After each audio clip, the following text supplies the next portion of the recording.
Welcome back for another short, sweet installment of Happified. As you can see, I'm here in the Podatorium, and I am joined here at Podapalooza this time around by Consuela Muñoz. And she has a variety of skills and sweet spots that she brings to her practice as a Gallup certified strengths coach. She focuses on leadership and engagement. She is a trainer, speaker, author, and founder of C School, the CEO Way, and Impact Makers Playground. And we could talk about a lot of different things. We've already run down a list before we even jumped on the air. But what I'm really fascinated about, and we haven't been able to explore here on the show yet, is the power of building on your strengths, because sometimes we tend to be a little hard on ourselves and think what we need to do is all involved in fixing. And I love that folks are taking a stand and saying, we've got great things that we bring to the table. How can we shine a light on that and shine a little bit brighter? So living in a stressful world doesn't mean you have to give up on happiness. Instead, you can shift your perspective of stress and discover how to live your life in flow. Welcome to Happified. I'm your host, Susie Vine. Join me for inspiration and interviews with folks who are shining their light in the world in the areas of positive mindset, health, and wellness. I'm so happy to have you here. What if you could maximize your meditation practice with a tool that maximizes your time and attention with images and affirmations carefully selected to boost your positivity, to help you integrate your intentions into your subconscious? I have a special gift available for you. Visit happifiedlife.com and click on the Start Off Happy button to take a look at the phenomenal technology created by Positive Prime that uses neuroplasticity to literally wire your brain for more happiness, higher productivity, better relationships, and greater success. Head over to the happifiedlife.com page to start off happy with Positive Prime. Enjoy it free for 30 days. Thank you, Consuela. I'm so excited to have you with me. Well, I'm excited to be here as well. I love the title of your podcast, and I'm like, oh, I got to get on there. That sounds like a good fit for me. I'm a shameless positivity promoter. Not the toxic brand. I'm not about that, but I think that, when we get down to it, we have a little bit more power than we might recognize or give ourselves credit for. So thank you for that. I have a lot of fun, and I'm hoping to bring a revolution. So, and one of the things, a lot of my work is informed by positive psychology, and that is where I really became aware of the different ways in which we can find out what our strengths are. Because a lot of times, through school, through our parents wanting us to be better people in the world, we keep hearing about what we could do better with. So, how do we start to change our perspective and focus? Or why do you think it's so important? How do you see this benefit in the folks that you work with? Well, one of the main things that drives me is I feel that everybody should be excited to get up and go to work in the morning. Yes.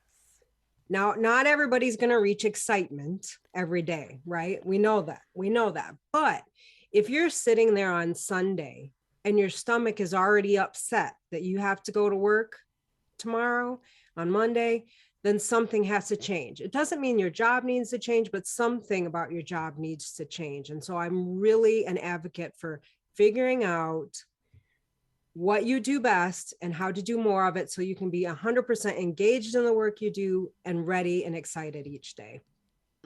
Thank you, because I think a lot of people here do what lights you up, and they're like, how do I get a whole different career because this job doesn't do it, right? So there's a huge difference, and I think a lot of empowerment that we can take from, we can make change where we are. So I don't have a percent, but I would roughly say that 90 to 95% of the people that come to me and are like, oh my gosh, I'm miserable in this job, I need to find a whole new thing to do, end up not doing something else. They realize that where they are is where they're meant to be, but they are no longer engaged with their work for whatever reason. And we need to get them back into that. And most times, yes, we can. Yeah, and that's a really great point too, because I've had the opportunity over the last couple of years to talk with some corporate and business teams about burnout. And that's a huge part of it, is not feeling engaged, not feeling part of a group anymore, not feeling seen and heard, like all of these different factors. It's not the job itself or the work that's wrong. Oh, I got there. Okay, now I'm back. It's not the job or the work itself that's going wrong. It's in a lot of cases the way that those interactions are still able to happen. And so that's a really, really important difference to recognize. So a lot of people think they need a radical change, but it's the smaller things that lead them to finding that engagement again. Most definitely. And a lot of times, even just it's the way they may even be looking at the work that they're doing. So let's say they took this role, they're really excited about it. And I don't know if it's happened to you, but you're in the job and you're excited. And then, oh, guess what? Susie's leaving. So now you're going to do her work. And then Bob leaves and you're doing Bob's work. And so pretty soon you're like, what is all this stuff? I don't love this job anymore. But we at no time figured out a way to say, you know what? Maybe doing Bob's work's not the best idea, and here's why. And so one of the things that I think the work with the strengths is so important is really understanding what you're capable of and where you're going to shine and help the team in the best way. So you're not saying, I don't want to do Bob's stuff because I don't like it. I mean, that's not going to fly, right? No one's going to be like, oh, okay. But if you're saying, you know what, I think so-and-so on the team would be better fit for this. And this is where I can step up and help the team in this way. So if you're able to have a really informed conversation about your strengths in a way that benefits the whole team, that's when you really start having more power for yourself and more power for your team. And that's what every team really needs to have. And when you were talking about, tweaking and the positivity, the psychology of that, we want to know what's working well, and what can we do more of. And so when you're figuring out, like, this is what I do best and how I do it best and how that benefits the team, that's when you're really in that power of positivity. Yeah, and then the work that you're doing, like it's able to light you up again, right? When you don't feel like you're fully able to show up in the work you do, it makes sense, that it leaves you uninspired, that you're not looking forward to it. And I can totally relate to, you were saying the weekend is ending and you're already dreading the week ahead. I remember the jobs where I woke up on Monday and wished it was Friday until I did the math. And I'm like, that doesn't add up. I don't want to do this forever. Right. And, we hear all the time about, life is short. Yeah. But I like to say life is really long. If you are miserable every day that you go to work, life is really long. There was, when I started this work, there was several individuals that were retiring, and they had these calendars at their retirement party that they had checked off every day for 5 years till they could finally be done with work. And I'm like, I mean, I at that point, I wasn't miserable in my job, but I wasn't really happy. And I was like, I don't want to get to the point ever where I'm working in a job and I'm so miserable that all I can do is get through every day for 5 years. That's not how I'm going to operate. And I really feel like no one should be in that place. And, I've watched so many people go from being disengaged to being engaged to the point where they're like, hey, you know what we really need? This is what our team needs to solve everything. And here's how I could do it. And getting granted that and getting, a bump in salary or whatever it takes to do that, but being completely engaged. And a lot of times, by the way, folks will be like, did you change your hair? Have you lost weight? Like they cannot put their finger on what is different about you, but they know something is different about you.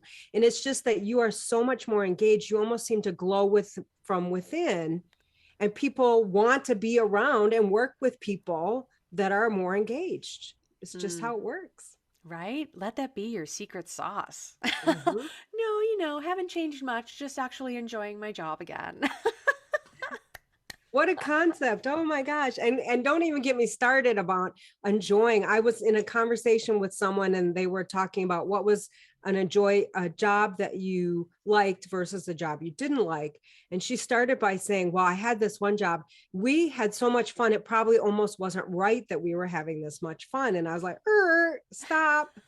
Like, at what point have we decided that if we're enjoying our work, if we're having fun with the people we're working with and getting our work done, that we're doing something wrong? Oh no, We I'm shouldn't having get fun paid at for work. that. Ah, I mean, so we have this preset thing that we go to work and we're supposed to be serious and it needs to be hard and all this if we're to be making money from it. And that we need to fix that. It's out of control. It is. It is. And I agree. I think, right? We get to lead the revolution. It starts right here. That's right. So can you give us an idea if this again, this whole concept of starting from your strengths rather than the list of things to do or to change, maybe a snapshot or how people, obviously, it helps to work with a guide to carve out this new path, but what does this look like for folks to start putting their attention here? And then how can that grow? Right. And so I have the CEO way for this. And this is really, we're going to start with celebrating your gifts. Now, I say celebrating because you can get your strengths assessment. And if you get all 34, this is what's going to happen. Your first thing, you're going to look at the top one, the top five, and you're like, oh, that's awesome. And the very next thing you're going to do is you're going to shoot to the bottom of the list and see, what don't I have? That's just how we work. And then we start fretting like, oh, I don't have this. I don't have this. Or even if you only get the top five, you're like, oh, I thought I would have had this. And we start fretting over what we don't have. And that's crazy. So instead, we want to take the time to celebrate what we do have. And honestly, how much free time do you have anyways? Like nobody's got so much free time that they can focus on more than 5 strengths anyways. So we're going to start there. And then we're going to move into engaging our strengths. So how can we apply them? How can we use those strengths with purpose? And this is where we start learning how to have those conversations about our strengths, how to have conversations about our weaknesses as well. And then you'll get to a point, the more and more you do this, every week you do more and more of this until you own your confidence. And when you've got to that point, you know yourself so well, what you're capable of and what you're not going to do, that there's no room for doubt. There's no room for those saboteurs, that imposter syndrome, any of that, because you're like, no, this is what I do and this is how I do it. And you don't have to listen to anybody come and say, well, maybe you should try this or you should do it this way, because you're like, no, this is how I'll get my best results. And you won't have any doubt about that. And you said, and we hadn't even gotten there yet, but this is so huge, the confidence that comes from operating in your zone of genius, if you will, right? There's so many people who shine light on this. And you mentioned saboteurs. I love Shirzad Shamin's work with the saboteurs. It's so enlightening to be like, oh, that's where that voice comes from. But all of this awareness and permission to do what feels right, to work in your flow, of that's where we're falling short in confidence because we haven't had that permission in so long, if ever, to be like, no, this is what I do. This is how I show up. Like, oh, how empowering is that? Well, I mean, it really is. And it's the permission, depending where you're working, having the confidence to go to your manager and say, look, these are my strengths. This is how I can best help the team. Or these are my weaknesses. This is where I need to partner with someone. And having that straightforward conversation makes all the difference. Now, a lot of times you may be at work talking about not getting permission. We get the opposite where it's like, okay, let's do your review, which, by the way, is the number one thing detested across the entire world. Like nobody wants a review. It's just how it works. So, but you're at this review and they're like, okay, we've got 3 areas of opportunity for improvement. AKA, they're trying to tell you you're weak at this. It's a weakness. You need to work on this. But the thing with that is that goes a little bit against the positivity because, or they'll do this. I want to give you an area to stretch outside your comfort zone, right? You hear those terms, but here's the thing. If you really want your team to be effective, efficient, and powerful, what you'll do is figure out where everyone is best and where they're most capable. And that's where you give them places to grow. That's where you stretch them. You don't say like, oh, I see you suck at this. I need you to work on it, because the chances are you might get average at it. You might get okay at it. You're going to be miserable. the boss isn't going to be happy with the results of that is not helping the team move faster at all. That is not helping the productivity of the team if you're spending so much time working on those things. Instead, figure out who on the team is better fit for that, and let's have them do that. And when you have everybody on the team doing what they do best, that's when your team is powerful. And really enjoying what they can. I mean, it just takes it to a whole nother level. Well, and yeah, I obviously implied everybody's happier if everybody's able to do what they do best. The happiness, the engagement is there. It will be there. You know, that's implied for me. Like, I don't know, what's the point if you're not going to have fun doing it? There's no point there. So. Right. And I'm so grateful to have more people joining me in this space where it's like, no, let's have fun first. It's okay. It's okay to enjoy yourself. And I love what you're mentioning there too. And I hope that people recognize that. People who are in management, people who are leading teams, like you said, you know, the CEO way, right? What a powerful way to lead people. It's not only about finding our own strengths and working from our zone of genius, but how about having an empowered team and really taking the best advantage of the people who are there, right? Encouraging them to shine in their own unique way instead of trying to fit them into spaces that serve you because you get to do you, but you need everybody else to kind of like fall in line. No, sometimes it feels a little bit risky perhaps to give a little bit more of that autonomy away, but the reward, I'm sure, is exponential. Well, and so, yes, I'm all in with CEO way because I feel that each person is a leader. And if you are a leader of a team, you should be working to be a leader of leaders. You should be developing every person on your team to be the leader that they're meant to be. And so that is how it works. If the leader is worrying about how they look, or like you said, putting everybody where they feel like they want to put them, right? Or, you know, Tim's been here the longest, Tim should do this task. It's like, well, Tim doesn't have any of those strengths, so that's not going to work. Like, if you're using a strength-based leadership approach, then that's where you get every member on the team being a leader and the leaders developing. And if that leader wants to get promoted, that's what they need to do, right? Like, if you can develop leaders, that's a huge skill to keep going.